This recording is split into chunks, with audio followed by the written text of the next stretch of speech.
Bonjour à tous, bienvenue sur la chaîne Crypto Force, cette actualité crypto numéro 58. Donc aujourd'hui les amis, on va passer comme d'habitude en revue les projets crypto comme LeVeChain, Cardano notamment, on va en parler.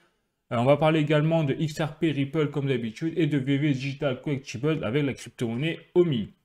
On passera également en fin de vidéo aux actualités crypto plus générales, également économiques. Et là aussi, vous allez voir quelque chose d'intéressant à dire, notamment avec des signaux qui montrent que l'année 2024, contrairement à 2023, sera peut-être une année très axée sur les mouvements sociaux, parce que là, déjà, on est en janvier 2024 et on a déjà des agriculteurs qui sont en train de se réveiller, hein, même très fort, notamment en Allemagne, en France, et peut-être il y a de grandes chances que ça se propage dans toute l'Europe, toute l'Union européenne.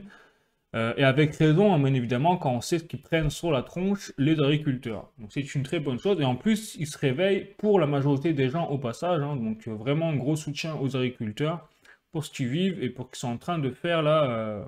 Très très beau. Bon, voilà les amis. Donc écoutez, on va y aller, hein, c'est parti. Mais avant ça, je rappelle, je ne suis pas un conseiller financier ni en investissement et que tout ce que je dis dans cette vidéo, ça est informatif. Et donc, si vous voulez prendre une action, vous devez faire vos propres recherches d'abord. Ça, c'est très important. Allez les amis, c'est parti, on y va.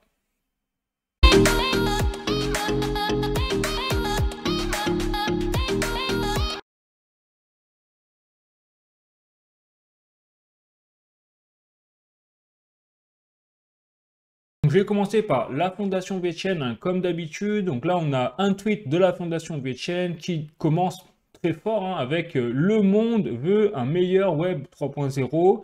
Et ils disent également le futur de la traçabilité sera mis en place, powered par la blockchain. Et donc, on imagine en contrepartie, hein, par le VeChain. Hein, voilà. Et donc, s'ils disent ça, c'est parce qu'ils font référence également à un autre tweet officiel de leur partenaire, c'est qui est DNV. Donc, je rappelle qu'il y a un partenariat établi, hein, depuis un petit moment entre la Fondation VeChain et DNV. Et donc là, on a la filiale de DNV au niveau des assurances qui a fait un sondage, et elle le dit très bien dans son tweet, sur les entreprises. Et donc, le résultat de ce sondage, qui est basé sur la traçabilité, eh bien, montre que 70% des entreprises sondées ont l'objectif de mettre en place dans leur feuille de route de développement pour l'année 2024 et plus au-delà, eh bien, des objectifs de traçabilité au niveau de l'amélioration.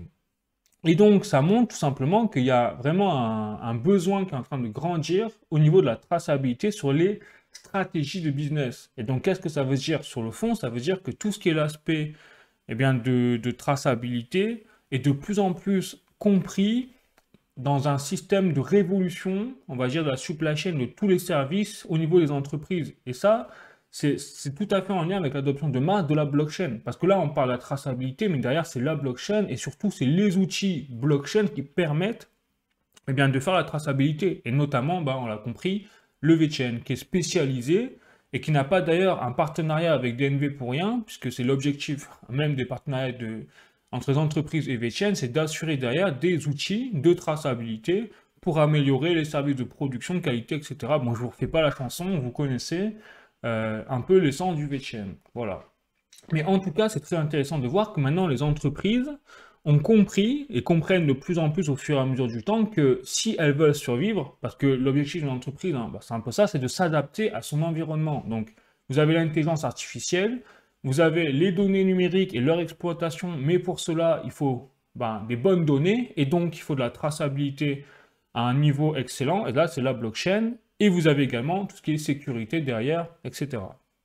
Voilà, donc là, vous avez vraiment de plus en plus, bah, très intéressant de voir cet aspect-là d'évolution du marché, hein, simplement de la blockchain et des entreprises. Allez, je continue les amis. Deuxième information pour le VeChain avec Eisenreich, qui cette fois envoie du pâté, parce qu'il a annoncé, hein, une nouvelle avant même la fondation VeChain. Donc, il faut le faire. Donc ça, c'est des gens qui sont en interne, en fait, hein, clairement.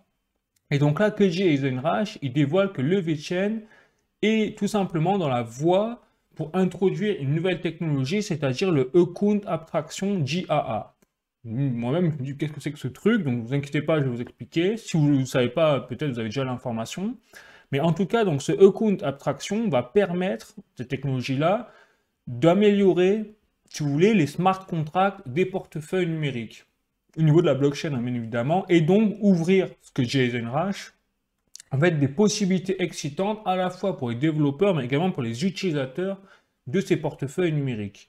Donc après, je me suis dit, moi, je connais rien du tout, qu'est-ce que c'est que ce truc-là. Donc je suis allé chercher la définition dans VeChain Docs, où c'est très bien expliqué, vous voyez, de Account Abstraction, qu'est-ce que c'est.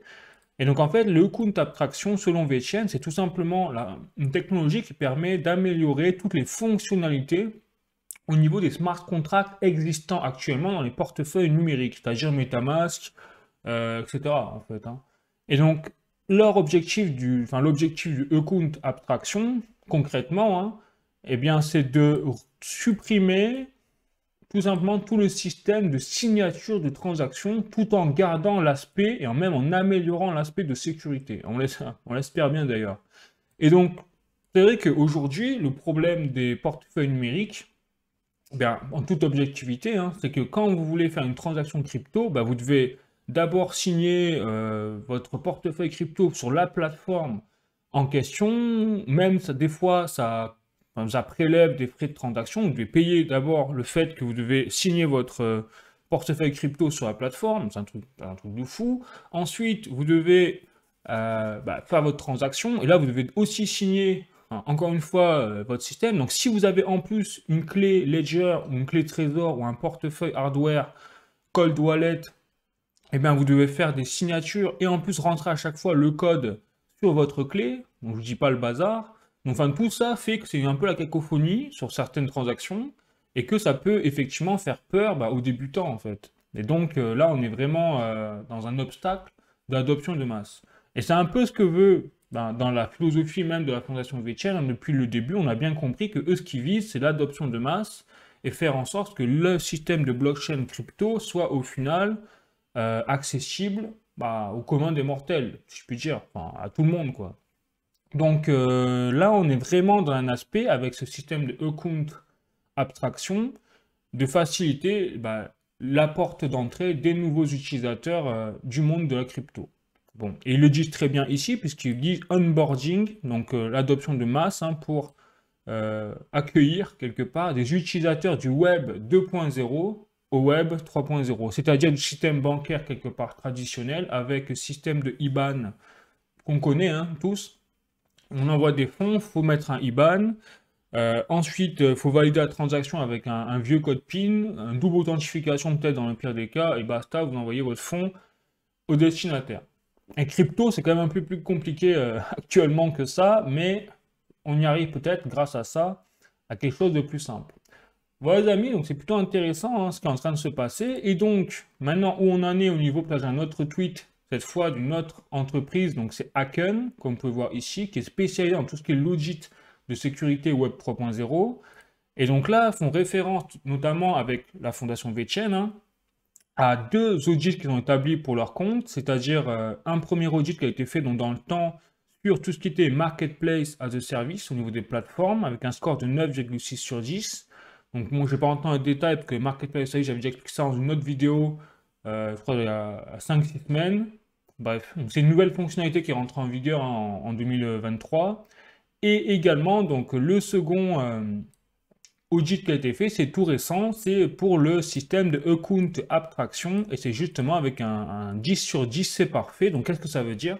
Ça veut dire que là, on risque de voir cette technologie de account abstraction sortir en 2024, du moins dans pas longtemps, puisque tout a l'air OK.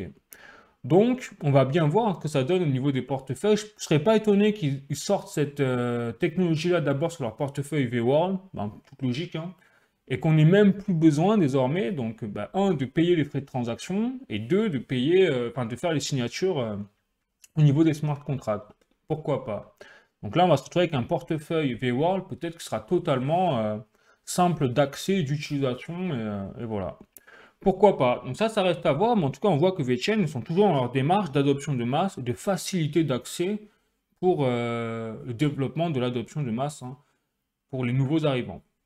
Voilà les amis, donc c'est une nouvelle mise à jour pour VeChain pour cette semaine. Et puis sinon, écoutez, je vais passer à la suite. Notamment avant ça, je vous invite à voir la vidéo sur le VeChain, sur le projet pour vous expliquer pour ceux qui ne connaissent pas. Et puis sinon, écoutez, on va passer au prochain projet, c'est-à-dire VV Digital Collectible. Donc là, je vais commencer par quelques drops, vous savez, sur la réalité augmentée également.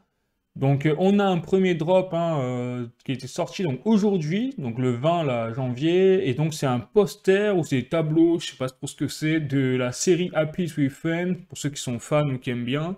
Bref, voilà, vous avez également, donc je vous montre bien sûr pas toute la liste, hein, parce qu'on a un paquet, mais juste des exemples, ou du moins les plus éminents. Vous avez également tout ce qui est Batman qui ressort, qui revient au goût du jour, parce que vous avez un drop qui est prévu le 21, donc c'est-à-dire demain, et ce sera un petit peu, ce sera le Batman Woolows. Alors je crois que c'est la première série qu'ils font là-dessus, pourquoi pas, et donc c'est un peu, ça fait un peu Halloween, hein, c'est avant l'heure ou en retard à voir, je sais pas, mais en tout cas, voilà, ça ressemblera à ça. Donc, ce sera des collectibles 3D, hein. Et enfin, ils ont également prévu de sortir le 26 cette fois, donc la semaine prochaine, le vendredi 26, les Big Trouble. Je connais pas du tout tout ça, moi, mais peut-être vous, vous connaissez. Et c'est en lien avec l'artiste, donc Matt Gondek, comme vous pouvez voir, qui a créé ces œuvres-là. Donc ce sera des œuvres de collectibles 3D, mais à savoir que si vous avez un secret rare, vous aurez également, enfin vous recevrez par la poste, hein, une édition de limitée en version physique. Donc là, on a également un aspect de digital qui devient de plus en plus régulier, hein, comme on peut le voir. Notamment, ça rappelle les dernières figurines de Marvel qu'ils ont envoyées également en version physique, en plus de version numérique, une fois que vous achetez sur la plateforme. Donc c'est plutôt intéressant ce qui est en train de se passer là-dessus. Je vous rappelle également, je vais vous montrer tous les chiffres maintenant, parce que ce que je vais faire là, c'est que toutes les semaines, parce que c'est vrai qu'on a eu un gros, enfin en ce moment on a une grosse colère des investisseurs, donc ça sert à rien d'être dans l'émotion, etc. Il vaut mieux se baser sur les courbes, sur les chiffres, ça rassure toujours, hein, mathématiques, on va rester là-dessus. Et donc c'est pour ça que toutes les semaines, je me suis dit, je vais vous montrer ces chiffres-là de VVFeed, avec notamment le nombre de ventes effectuées, enfin bref, la tendance actuelle sur une semaine à l'autre, même du mois, etc. C'est vrai que ça donne vraiment du recul sur que devient quelque part l'application VV au niveau des ventes, mais également au niveau des activités, des wallets. Voilà, donc déjà on va commencer par l'aspect mensuel. Donc au niveau mensuel, donc d'un mois à l'autre, on a des transactions qui ont augmenté de quasiment 5%, on a des ventes de gemmes qui ont augmenté de 3%, comme vous pouvez voir, avec 1 504 000 dollars. Et par contre, vous avez une chute des portefeuilles actifs, comme vous pouvez le voir, avec 14 963 portefeuilles actifs, ce qui est une baisse quand même considérable. Je crois que c'était à 15 500, enfin bref, combien, mais voilà. Ensuite, en live, là on est en baisse. Ça, après, c'est très subjectif parce que c'est, je crois, de heure en heure. Bon, donc, peu importe. Ensuite, on voit que là, on a une vraie différence entre hier et aujourd'hui. Donc ça dépend en fait tout simplement des drops. Donc quand vous avez des jours où il n'y a pas de drop, ben, forcément, il y a moins de ventes, il y a moins d'activité que des jours où il y a des drops. Donc là, c'est très criant avec ce qu'on voit aujourd'hui, puisque aujourd'hui, on a eu le drop, je vous l'ai montré, hein, je sais même plus que c'est le poster là, le poster de Happy Tree Friends. Voilà, donc c'est peut-être ce drop là qui a conduit à faire booster les activités. Bref. Voilà les amis, donc ça c'est plutôt intéressant. Au niveau des chartes graphiques, je vais vous montrer également. Donc là on voit qu'au total, on est plutôt en hausse hein, au niveau des transactions. C'est phénoménal même. On voit qu'il y a une explosion des transactions. Donc toutes transactions confondues, soit collectibles, même des bandes dessinées, etc. Donc tout ça lié à la réalité augmentée, hein, bien évidemment, je rappelle. Au niveau du mois, on a cependant une petite, voilà, ça reste stable, on va dire, avec peut-être un petit pic sur la fin là. Donc on est plutôt dans la phase positive, hein, si je puis dire. Donc ça, c'est au niveau des transactions donc sur le marché. Ensuite, maintenant, très intéressant, on va voir maintenant le plus important peut-être pour l'application VV, c'est le nombre de gemmes qui ont été achetés. Donc quelque part, le chiffre d'affaires et donc le gagne-pain de la société est commis derrière l'application VV. Voir un peu la santé financière de l'entreprise. Donc au total, on voit vraiment que c'est un massacre. On va pas se cacher hein, en toute objectivité, on voit qu'il y a une grosse baisse, et même sur la fin encore, hein, en fin 2023, on voit qu'il y a déjà une baisse par rapport à 2022, même par rapport à début 2022, on voit que c'était vraiment un gros carton, et là on voit que vraiment il y a une grosse baisse. Mais est-ce que ça met en danger l'entreprise? Eh bien non, parce qu'ils sont quand même capables de sortir encore à 1,5 million de dollars de chiffre d'affaires sur un mois, ce qui pour une application de ce calibre, c'est assez phénoménal quand même.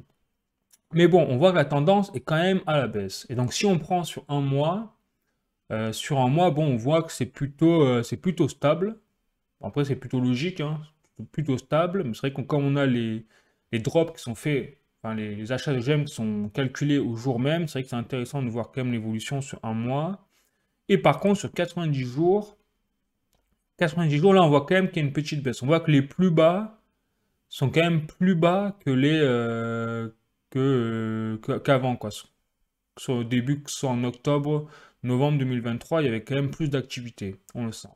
Et donc en parlant d'activité d'ailleurs, on va avoir juste ça derrière avec le portefeuille actif, hop, et là on voit qu'effectivement là aussi il y a une baisse, hein. Là j'ai pris la totalité entre 2022 et 2024, il y a une baisse du nombre de portefeuilles actifs, donc là après c'est que 2023, vous voyez, c'est là, on n'a pas les données d'avant, c'est vraiment dommage. J'aurais bien aimé avoir les données avant 2023, mais bon, pas de tout avoir dans la vie, hein, clairement. Donc, bon, bah écoutez, c'est plutôt une baisse aussi sur les activités des portefeuilles. Et sinon, au niveau, maintenant, on va prendre sur 30 jours. Et sur 30 jours, ça reste plutôt stable. Donc là, on voit qu'on a, enfin, je sais pas, il faudrait que je calcule la ligne médiane, mais bon, un peu compliqué là. Donc on va faire à la louche. À la louche, on va dire c'est plutôt stable, avec un pic à 3000 utilisateurs sur l'application, on va dire actifs régulièrement. Et sur 90 jours, par contre, on voit, bon, ouais, c'est à peu près pareil. On voit quand même qu'il y a une petite baisse sur la fin par rapport à octobre 2023. Bon, rien d'alarmant, quoi, sur la fin. Mais après, on va voir, parce que là, tout ça, c'est le bear market. Donc, on va voir ce que ça donne sur le bull run. Et on sera, en fonction du bull run, on sera totalement fixé définitivement sur la tendance de fond, au final, de l'application VV. Surtout s'ils arrivent à sortir entre-temps le VV-Verse et toutes les fonctionnalités liées au OMI, peut-être pour relancer la hype, etc. Parce que je pense que ce qui a vraiment fait mal à l'application VV, c'est effectivement l'aspect négatif qu'il y a eu et le FUD qu'il y a eu autour du OMI, hein, clairement. Et donc ça fait partir les investisseurs, les clients, du moins les clients qui avaient un aspect d'investissement dans les NFT de VV. Bon les amis, bon bah écoutez ça c'était les chiffres, hein, mis à jour, donc, je ferai ça régulièrement, comme ça au moins on aura vraiment un focus mathématique sur l'évolution de tout ça. Et maintenant, là je trouvais très intéressant faire vraiment le point maintenant sur l'aspect presque de VV-Verse et tout. Alors, on n'a toujours pas de nouvelles du VV-Verse, hein, ça c'est clairement étonnant, mais bon. Donc, plus à ça après, de toute façon, avec VV pour l'aspect communication. Mais en tout cas, ce que je trouve intéressant, c'est, donc là, je suis sur le site de cavernus.com et regardez, donc Cavernus, c'est un logiciel qui permet de faire de ajouter, si vous voulez, donc des fonctionnalités directement sur des projets effectués par des entreprises. Notamment, vous voyez, donc là, vous avez la voiture, et donc le logiciel Cavernus permet de rajouter des voix, des vidéos, également d'autres avatars, d'autres objets, de changer les couleurs, etc. de la voiture notamment. Et donc ça permet de créer une collaboration également entre les projets. Vous voyez, sur plusieurs projets.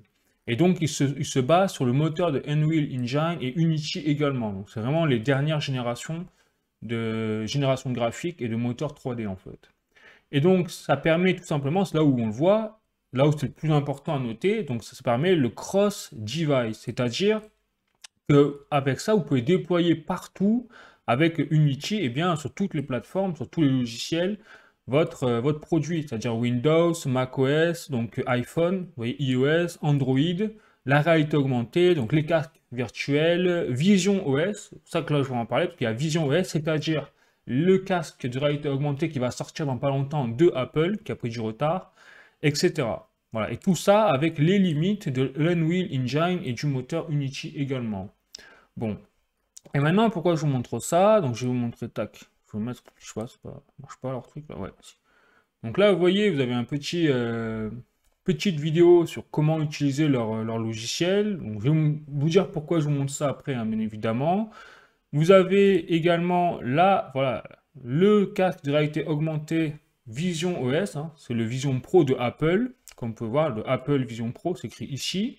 Donc ça veut dire que Cavernus est totalement en adéquation, hein, vous voyez, avec les futurs casques de réalité augmentée qui peut-être vont dominer le marché et commencer à familiariser les gens avec la réalité augmentée. Pourquoi pas? Et donc maintenant, on voit tout ce qui est à quoi sert ce logiciel Cavernous. Ben, dans le monde des applications réelles, regardez, ça sert à l'architecture, tout ce qui est l'aspect d'ingénierie, de construction. Donc ça, c'est totalement adéquat à la réalité augmentée, hein, pour la construction et pour le design, etc., des choses pour les ingénieurs. L'aspect également pour c'est vraiment Amazon, pour gérer tous les colis et tout. Ben là, vous aurez tout un système que les employés pourront mettre leur casque de réalité augmentée et avoir des informations en temps réel sur les colis, pourquoi pas. L'aspect de formation, notamment des soldats, des pilotes en temps réel, sans avoir à investir des millions et des millions dans des machines de haute technologie. Le métaverse, là, commence à me voir venir. Donc avec bah, la construction de métaverse, le système de produit design et de configuration, et également comment, par exemple, gérer, mais ça c'est plus l'aspect d'architecture immobilière, si je puis dire, pour les magasins, les entreprises, les infrastructures, etc. Voilà. Et donc maintenant on va arriver aux partenaires, et regardez, les partenaires, Daniel Crozer, cofondateur de VV, qui fait un petit témoignage sur l'utilisation du logiciel Cavernous. Donc, dans notre effort pour développer un métaverse, pour la communauté de VV, nous avons exploré plusieurs plateformes, entre guillemets, et donc Cavernous a émergé comme étant le choix définitif grâce à sa simplicité et son extensibilité qu'ils fournissent avec la capacité d'obtenir rapidement en fait, les produits que la communauté de VV attend. Voilà, donc là on voit déjà.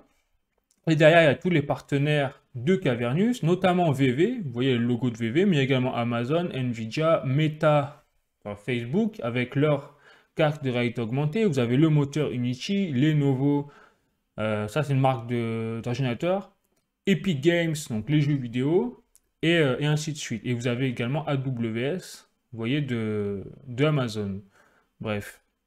Donc tout ça pour vous dire qu'avec ça, bah, qu'est-ce que ça prouve? Ça prouve que comme on a un système aujourd'hui Cavernous qui est, donc c'est écrit ici, hein, donc, en multi-user pour les collaborations pour n'importe quel projet, mais également cross-device, comme vous pouvez voir ici.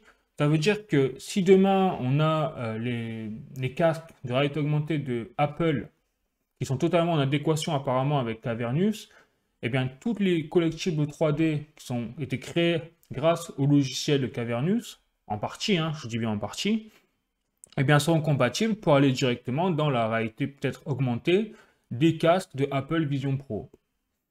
Voilà. Et donc là, on va avoir un ensemble, en fait, un écosystème de partenaires qui vont pouvoir peut-être échanger entre eux, communiquer entre eux, et les seuls dans ce système de partenaires qui gèrent les licences avec des collectibles 3D de type Marvel, Disney, tout ce que vous voulez dans ce tralala, c'est VV. Voilà. Et donc là, on risque d'avoir quelque chose, parce que là, vous avez que des partenaires, c'est que des poids lourds. Hein. Epic Games, des poids lourds, Lenovo, des poids lourds, Amazon, moi, je ne vais même pas en parler, Qualcomm également, Meta, bon, bah, Meta quand même, Nvidia, enfin voilà, vous voyez, vous n'avez que des poids lourds. Et il n'y a que VV qui a l'air du petit ovni au milieu de tout ça, quoi.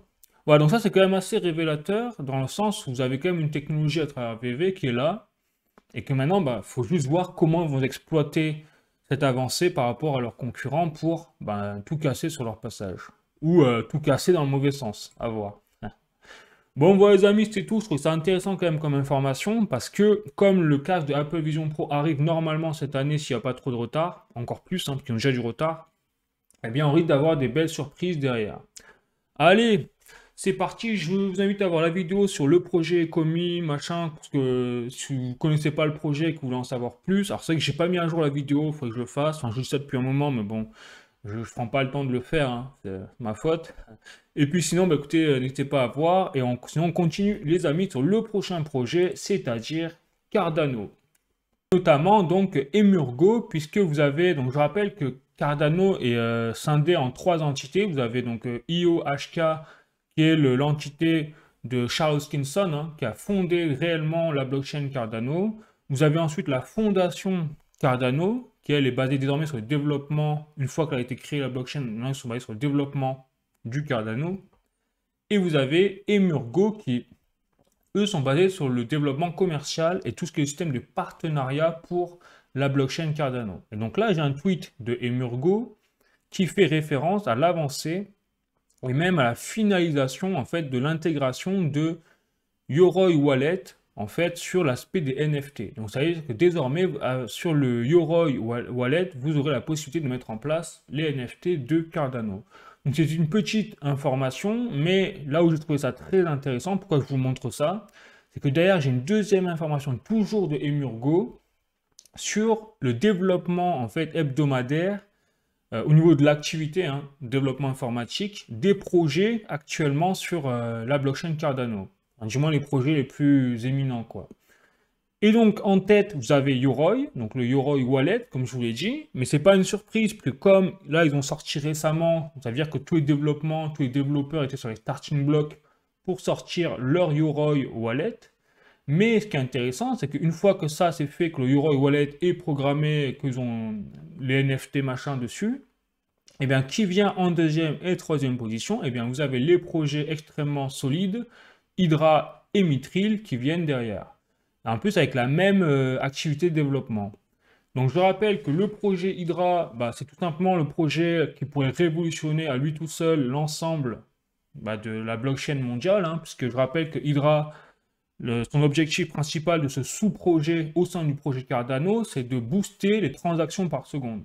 Et donc pour donner un ordre de grandeur, pour rappel, hein, vous avez Ethereum en théorie aujourd'hui, la blockchain Ethereum, qui est capable de faire entre 100 000 et 150 000 transactions par seconde. C'est déjà une énormité absolue hein, par rapport aux autres crypto-monnaies, enfin d'autres blockchains plutôt.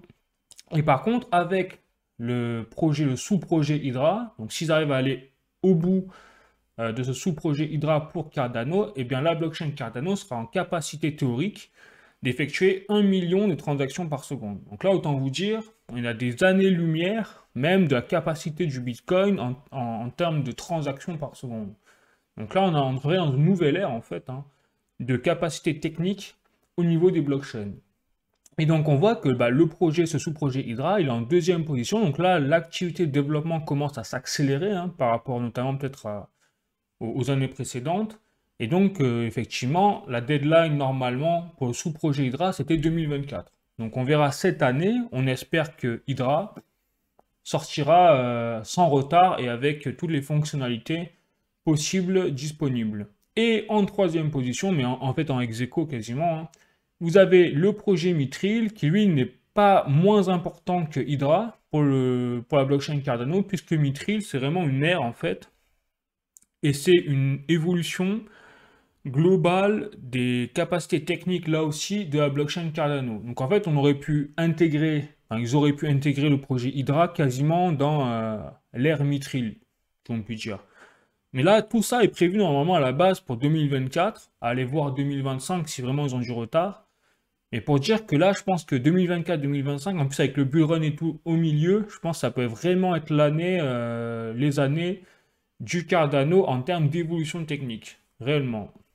Alors, je voulais juste vous montrer ça parce qu'on sent tout simplement que, comme on l'a vu pour le Yoroi Wallet, à partir du moment où ils sont quasiment à deux doigts de sortir quelque chose sur un projet, forcément l'activité de développement augmente. Voilà. Donc là, on voit que comme l'activité de développement est beaucoup plus élevée que les autres projets derrière pour Hydra et Mithril, ça veut dire que quand ils auront fini peut-être d'implémenter définitivement leur portefeuille Yoroi, peut-être qu'il y aura vraiment le Hydra et Mithril qui seront en deuxième position pour sortir derrière. Voilà les amis, donc là ça paraît tout ça imminent, hein, clairement. Allez, ce sera tout vraiment fait pour Cardano, mais bon, c'est quand même une information plutôt sympa, alors je dis, allez, je vais vous la transmettre. Si vous voulez en savoir plus d'ailleurs sur le projet Cardano, je vous invite à voir la vidéo que j'ai faite ici, donc qui est à jour en plus pour le coup, que j'ai faite il n'y a pas trop longtemps, peut-être quelques mois. Donc n'hésitez pas à jeter un coup d'œil si vous voulez en savoir plus. Et sinon, écoutez, on va passer au prochain projet, c'est-à-dire donc XRP, également Ripple, hop, avec notamment, donc là j'ai un tweet de Jack the Rippler qui en fait fait référence au forum de Davos de 2024. Alors personnellement, vous savez que ma philosophie, je suis pas trop fan du tout même hein, du forum de Davos, de tous les pontes illichistes là qui savent pas comment nous manger à leur sauce, hein. Mais bon, en tout cas, voilà, au forum de Davos, je rappelle que il se déroule en Suisse et que le forum de Davos, c'est le forum économique mondial qui réunit tous les chefs d'entreprise, les chefs d'État, enfin tous les élitistes mondiaux pour discuter tout simplement de plus diverses choses et variées. Également de projets pour comment contrôler l'humanité sans vouloir basculer dans la sphère complotiste et tout, hein, mais de plus en plus on se rend compte qu'effectivement il y a des choses qui sortent du forum de Davos complètement lunaires, hein. Notamment vous avez une personne au forum de Davos, faudrait que je retrouve l'interview, qui déclarait que le danger absolu de l'écologie et de la planète c'était les agriculteurs et les pêcheurs. Comme par hasard, on se retrouve aujourd'hui avec une fronde des agriculteurs, on le verra après en l'actualité économique, parce qu'ils sont taxés comme des fous au niveau de l'Union européenne et on leur met de plus en plus de contraintes, avec de moins en moins de revenus et de moyens. Voilà, donc on voit que le forum de Davos, quelque part, des fois, il fixe un peu le ton de ce qui se passe dans les grandes lignes derrière. C'est assez phénoménal. Donc bon, ça c'est la petite parenthèse, excusez-moi, mais du coup je continue maintenant sur le XRP et RIP. C'est-à-dire que là, durant ce forum de Davos qui a eu lieu là il y a quelques jours, hein, qui est peut-être encore en cours d'ailleurs, eh bien vous avez le PDG, donc CEO Brad Garlinghouse de la société Ripple qui est émettrice du XRP, eh bien, qui a déclaré, alors attendez, je mets en pause là, parce que ça c'est phénoménal ce qu'on a vu également, et donc Brad Garlinghouse a déclaré donc à la journaliste de Fox Business que le XRP est tout simplement la solution pour les institutions financières et les banques. Carrément, et puis surtout, rien que le fait que Brad Garlinghouse soit invité au forum de Davos, c'est déjà un signal, parce que ça veut dire que comme c'est que les élites mondialistes qui sont invités, hein, faut pas rêver, hein, nous, nous on sera jamais invités là-bas. Mais je veux dire, eux, comme ils sont invités, ça veut dire que les banques, les institutions financières comptent déjà la société Ripple et donc le XRP comme quelque chose d'incontournable dans la sphère financière. C'est ça que ça veut dire. Et derrière, vous avez tout simplement, regardez, hein, durant l'interview, là, donc je mets pas le son parce que c'est en anglais, de toute façon on comprend rien, mais vous avez Fox Business qui a montré le logo de Ripple, la pièce de Ripple, et avec derrière, simplement, le futur de la crypto. Clairement, le futur de la crypto. Donc là, on voit vraiment une réponse à Ripple au moment où en plus vous avez les ETF Bitcoin Spot qui sont acceptés. Donc, on voit qu'il se passe vraiment quelque chose pour Ripple et le XRP dans le sens où ça devient quand même quelque chose de plus en plus légitime pour les institutions financières et les banques. Mais après, c'est pas gagné non plus. Et là, on va passer aux articles. Les amis, je vais vous montrer. C'est pas gagné non plus à 100% pour eux, hein, parce que là, j'ai un article donc, de Cointelegraph, il me semble. Ouais, Cointelegraph France. Ripple conteste la demande de la SEC pour ses données financières. Donc ça, c'était il y a 2 heures, aujourd'hui, je crois. Donc les avocats de Ripple ont fait valoir que la Securities and Exchange Commission des États-Unis avait plus que suffisamment de chances d'obtenir les documents supplémentaires avant la date limite. Donc là, en fait, ce qui s'est passé, c'est que la semaine dernière, au moment où il y a eu la validation par la SEC des ETF Bitcoin Spot aux États-Unis, eh bien le lendemain, la SEC a attaqué de nouveau Ripple, mais en leur demandant tout simplement à travers leur procès de nouvelles pièces à fournir, notamment sur les états financiers de Ripple, sur une certaine date. Et du coup, Ripple conteste cette demande, en fait. Voilà, donc là, on voit que la partie de ping-pong n'est pas finie. Et pourtant, c'est lunaire, parce que vous avez le Brad Garlinghouse qui est de l'autre côté en train de dire au forum de Davos, alors qu'il est invité, que XRP, finalement, c'est l'avenir de la crypto presque. Donc c'est complètement lunaire ce qui se passe. Voilà. Et petit article encore pour la route de journalducoin.com. Donc Ripple XRP retarde son entrée en bourse à cause des régulateurs US. Date 18 janvier 2024. Donc en plus, Ripple a l'objectif de rentrer en bourse. Mais comme il y a la bataille, on l'a vu, hein, je vous l'ai montré dans l'article précédent de Cointelegraph, et ben, du coup ça a des impacts même sur leur propre stratégie d'entrée en bourse. Donc on voit quand même que c'est pas gagné pour Ripple, même si ça c'est plutôt des petits obstacles pour l'instant, hein, comparé à leur procès qui était entré en vigueur en 2020. Là, on avait vu que tout le monde était très inquiet sur l'avenir de Ripple. Aujourd'hui, franchement, c'est devenu cette bagarre presque un jeu, quoi, à ce niveau-là, hein, bon, clairement. Bon, voilà les amis, donc ce sera tout pour les informations sur, du jour sur Ripple et sur le XRP. Je vous invite à voir la vidéo si vous voulez en savoir plus. Et puis sinon, bah, écoutez, on va passer à la suite, c'est-à-dire aux actualités crypto, hein, plus générales, avec notamment un article de cryptost.fr. Les ETF Bitcoin Spot dépassent les ETF sur l'argent en termes d'actifs sous gestion aux États-Unis. Donc là, simplement phénoménal qui est en train de se passer, c'est que vous avez les ETF, c'est très bien dit dans l'article, hein, les ETF Bitcoin Spot qui ont franchi une étape importante en totalisant 25,6 milliards de dollars d'actifs sous gestion, ce qui les place désormais à la deuxième position dans le classement des ETF sur les marchandises aux États-Unis. Donc les ETF Bitcoin dépassent désormais les ETF sur l'argent et se positionnent juste derrière l'or. Donc là, on est vraiment en train d'halluciner, c'est qu'en une semaine et demie, les ETF Bitcoin Spot ont tout simplement fumé les trois quarts des ETF existants aux États-Unis notamment. Et même dans le monde, je crois qu'ils ont vraiment, là les ETF Bitcoin ont déjà gagné des grosses positions. Donc il faut savoir qu'aux États-Unis, c'est là qui est phénoménal, c'est qu'en une semaine et demie, le Bitcoin s'est positionné juste derrière l'or et juste devant l'argent, alors que par exemple les ETF d'argent, ça fait des dizaines d'années qu'ils sont là. Et pourtant, c'est un métal précieux, l'argent, c'est considéré quand même comme un placement de valeur refuge, bien sûr enfin, avec moins de valeur que l'or, hein, bien évidemment, mais quand même, pour d'autres raisons, parce qu'il est plus sécable, etc., qu'on peut le garder pour d'autres raisons, on peut troquer facilement avec l'or, enfin, avec l'argent, etc., contrairement à l'or, qui est difficile pour troquer, enfin, voilà, donc tout ça que l'argent, c'est pas rien quand même. Et pourtant, il s'est fait fumer en une semaine et demie par le Bitcoin. Donc ça, c'est assez fou. Et donc ça rappelle quoi? Ça rappelle simplement les propos du PDG donc, de BlackRock, donc Larry Fink, qui disait que ben, le Bitcoin est en train de plus en plus d'être considéré comme une valeur refuge déjà, de classe d'actifs international, mais surtout, qui est en train de rejoindre bah, quelque part l'or numérique en tant que tel, au même titre, avec la même valeur que l'or physique. Et en fait, déjà, rien que sur les aspects des ETF, bah, on retrouve un petit peu ce comportement, puisque le Bitcoin est en train de rattraper, tout simplement en termes de volume, l'or physique sur les ETF. Voilà, donc c'est assez fou quand même hein, ce qui se passe avec le Bitcoin. Bon. Après, maintenant j'ai un article de Coin Tribune, donc ETF Bitcoin, exode massif des capitaux européens vers les fonds US. Donc alors que les États-Unis viennent d'autoriser le lancement des premiers ETF associés au Bitcoin, l'Europe assiste à un véritable exode de capitaux de ses propres fonds crypto vers ces nouveaux produits made in USA. Donc là, je vais vous dire, alors pour nous, pour l'Europe, déjà, c'est pas une bonne nouvelle, parce qu'on est en train de perdre des capitaux. Mais en plus, c'est pas une bonne nouvelle parce que, à mon sens, les investisseurs, les institutionnels, et je m'en ai déjà parlé plusieurs fois dans les vidéos, même la semaine dernière, sont en train de tomber dans le piège des ETF Bitcoin Spot aux États-Unis. Parce que je ne veux pas vous cacher les choses, mais à mon sens, pour moi, c'est vraiment un piège.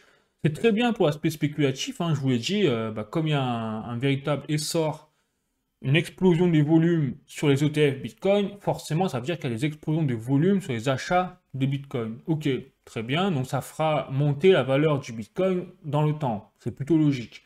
Par contre, il ne faut pas oublier que la philosophie en elle-même du Bitcoin, c'est quoi? C'est Satoshi Nakamoto, le créateur du Bitcoin, il a fait ça à la base pour représenter le Bitcoin en tant que solution par rapport aux crises économiques, et notamment aux crises économiques du système bancaire traditionnel. C'est pour ça que le Bitcoin est sorti en 2009, un an après la crise des subprimes de 2008, c'est pas pour rien. Donc le Bitcoin, qui a pour essence de valeur refuge, un peu au même titre que l'or physique, dans sa création, et de protéger les citoyens de l'inflation et des crises bancaires, et ben avec l'ETF Bitcoin Spot tel qu'il a été conçu là par la SEC, parce que je vous rappelle qu'il y a deux modèles hein, possibles généralement d'ETF Bitcoin, d'ETF tout court, hein. C'est un modèle in-kind et un modèle cash. Le modèle in-kind, il permet simplement de, quand vous achetez un ETF, que ce soit par exemple l'ETF Bitcoin, si vous achetez un ETF Bitcoin sur le modèle in-kind, ça veut dire que vous pouvez retirer, quand vous voulez sortir de l'ETF Bitcoin, vous pouvez retirer du Bitcoin et non pas du cash, non pas de l'euro. Bon, ça c'est le modèle qui permet de récupérer vraiment sur quoi vous misez, par exemple. Et le deuxième modèle, c'est le modèle cash, qui là, si vous investissez sur l'ETF eh bien, quand vous sortez de l'ETF, vous êtes obligé de récupérer du cash et donc de vendre à la sortie l'actif sur lequel vous avez misé. Et donc, comme par hasard, la SEC a mis en place un modèle cash. Et donc, aujourd'hui, toute l'essence du Bitcoin, elle est spoilée parce que les investisseurs qui investissent dans les ETF Bitcoin Spot aux États-Unis, ils croient peut-être acheter du Bitcoin sur le coup, mais comme ils sont obligés s'ils veulent vendre, de récupérer directement leur cash, ça veut dire que jamais de la vie ils pourront récupérer par exemple leur Bitcoin et les mettre sur un portefeuille à part, loin du système traditionnel. Si demain un système traditionnel il coule, ou que les gestionnaires d'actifs coulent, ou que vous avez Coinbase, la plateforme exchange qui backup les bitcoins qui coulent, comme on l'a déjà vu avec d'autres plateformes exchange comme FTX et même Binance qui n'a pas coulé mais elle a tangué à un moment sévèrement, ça veut dire que tous les ETF Bitcoin sont liquidés parce qu'ils ne seraient plus backup par Coinbase, entre guillemets. Donc là, c'est une centralisation quand même du Bitcoin, alors que le Bitcoin à la base est très décentralisé, quoi. Ça qui est assez fou. Donc là, pour moi, c'est la double peine pour nous, les Européens, pour le coup, c'est qu'on perd les capitaux crypto vers en plus quelque chose qui n'est plus du tout de la crypto-monnaie, en fait, qui est juste un actif spéculatif comme un autre, exactement comme les ETF sur l'or, par exemple, sauf que les ETF sur l'or, il me semble que vous avez également la possibilité du modèle in-kind. Vous n'avez pas que le modèle cash suivant des ETF. Donc voilà, donc c'est moins tronqué quoi. Bon, bref. Voilà les amis, ça c'est pas une bonne nouvelle pour nous, hein. Clairement, les Européens, on s'est fait avoir par les Américains encore là. Bon allez, je continue cette fois avec les actualités économiques. Donc en Europe, la chute spectaculaire des prix du gaz. Donc effectivement, ça c'est une bonne nouvelle quand même. Donc un article de la tribune.com.fr, c'est que là, effectivement, on a une chute des prix du gaz, donc on sont passés à moins de 30 euros le mégawattheure. Donc on va voir que ça donne sur les prix, mais je ne serais pas étonné qu'on ait des prix qui restent les mêmes avec le gouvernement que l'on a. Mais bon, je voulais quand même montrer la bonne nouvelle, hein. Ça fait toujours du bien d'avoir des bonnes nouvelles. Mais après, apparemment, faut pas trop compter sur le long terme. Ça serait plutôt du court terme en attendant que si les crises des guerres et tout arrivent à se solder, ok. Mais si ça continue, il y a de très fortes chances pour que ça reparte à la hausse, les amis. Bon, bref. Allez, je continue. Donc ensuite, les échos en colère, les agriculteurs mettent la pression sur le gouvernement. Donc c'est vraiment le sujet hein, du moment. Avec, on le voit bien, des crises sociales qui s'empilent, notamment en France, même en Europe. Et surtout, là où on voit le contraste de fou au niveau du gouvernement, c'est que là, Macron a décidé de relancer des fonds pour l'Ukraine dans la guerre contre la Russie. Enfin, bref, on n'a toujours rien compris, toujours dans le même délire, mais par contre, les fonds pour les agriculteurs, pour les aider, et même pour les hôpitaux et pour le reste, on peut toujours rêver, quoi. Voilà. Ensuite, je continue, les amis. Donc, la tribune.fr toujours. Donc, un deuxième article, désendettement de la France, le sévère avertissement de la Cour des comptes. Donc là, la trajectoire de désendettement du gouvernement est peu ambitieuse, a taclé Pierre Moscovici lors de ses vœux à la presse. Voilà, donc là, toujours pareil, hein, on est toujours dans un monde parallèle. Je pense qu'on est vraiment dans le métavers, ce gouvernement, clairement. Il balance des sous donc, vers l'Ukraine, vers d'autres pays, toujours pareil. Mais par contre, pour nous, pour la France, il y a toujours moins d'argent, quoi. Et donc là, c'est un vrai problème, par contre. C'est facile de critiquer, hein, c'est vrai que c'est facile de critiquer. Mais là, par contre, c'est quand même assez inquiétant, c'est que la dette, le problème de la dette, c'est quelque chose, je vous dis, c'est vraiment la crise majeure, on ne la voit pas venir, et ce qui peut vraiment mettre tout par terre. Pour raison que j'ai déjà cité des centaines de fois dans les vidéos, avec le cours de l'or, le cours des monnaies fiat, enfin pas de l'or, par exemple, le cours des monnaies fiat, qui du coup prend un coup, puisque le désendettement de la France, comme ils n'y arrivent pas, donc, du coup ils s'endettent de plus en plus au fur et à mesure des années, les intérêts de la dette évoluent, montent chaque année, s'empilent, et donc à un moment on n'arrivera peut-être plus à rembourser tout simplement même les intérêts de la dette. Là le danger, donc ça risque la banqueroute, et en parallèle, il y a un lien tout à fait entre l'inflation et les budgets publics des États, puisque au milieu vous avez la dette simplement, et que comme il faut imprimer la planche à billets comme des fous, du coup il n'y a plus de valeur sur l'argent qui est en vigueur, c'est-à-dire l'euro, puisqu'on imprime de l'euro à l'infini pour financer les dettes des États. Malheureusement, c'est un peu ce qui se passe, et après des débats, hein, bien évidemment, entre économistes, est-ce que l'impression d'argent a vraiment un effet sur la valeur de l'argent? Mais visiblement oui, parce que de toute façon, la valeur de l'argent, et j'ai les courbes pour vous le montrer après, je vais vous montrer ça directement, hop, voilà, cours de l'euro par rapport au dollar, bah, on voit que ça se pète la figure très sévèrement sur des dizaines d'années. Donc là, je vous remontre, j'avais déjà montré la courbe plusieurs fois, mais là, je vous remonte la courbe, je mets à jour. Donc on voit que sur 10 ans, bah, on a perdu 20% par exemple entre la valeur de l'euro par rapport au dollar. Mais surtout, ce qui est inquiétant, c'est que là, on voit que sur les dernières années, par exemple 2022, on a eu un vrai creux, c'est remonté, c'est bien, mais c'est pas remonté par exemple à la période de 2021. Voilà. C'est remonté bon, un petit peu, mais on a perdu la 50% par rapport à ce que ça valait en 2021, par exemple, l'euro par rapport au dollar. Bon. Et je ne parle même pas d'il y a 10 ans, en 2014, quand l'euro valait bien plus que ça. Bon. Donc là, on voit bien qu'il y a un vrai problème, et qu'en fait, au fur et à mesure du temps, ben, l'euro perd de plus en plus de valeur par rapport au dollar, et que là, ces derniers temps, encore, on a de la chance, ça s'est un peu stabilisé, mais il y a fort à parier avec les crises qu'on a que ça va continuer à baisser. Bon, et entre-temps, même, là je vais vous montrer la courbe, parce que je mets à jour les courbes maintenant des actifs régulièrement. Et là, je suis sur bdor.fr, et donc on a la courbe de l'or par rapport à l'euro avec un cours du kilo. Ah, c'est par rapport au kilo d'or. Donc vous voyez là, pareil, hein, c'est sûr, c'est quoi? C'est sur 10 ans, non, sur 5 ans. Hein, vous voyez, sur 5 ans, l'évolution de l'or, ça a été assez phénoménal, quand même une ligne droite le truc. Donc là, on est quasiment à un record. Donc on a atteint le record du cours de l'or au niveau historique, hein, jamais atteint il y a quelques semaines, avant qu'il rebaisse. Mais là, on voit qu'on est quand même pas loin toujours du record absolu, hein, et que ça traîne autour des 60 000 euros le kilo d'or. Et ça veut tout simplement dire qu'en fait, l'euro et le dollar sont en baisse constante, hein, parce que bah, c'est pas l'or qui monte, c'est qu'il faut juste plus de monnaie fiat pour acheter la même quantité d'or. C'est tout ce que ça veut dire.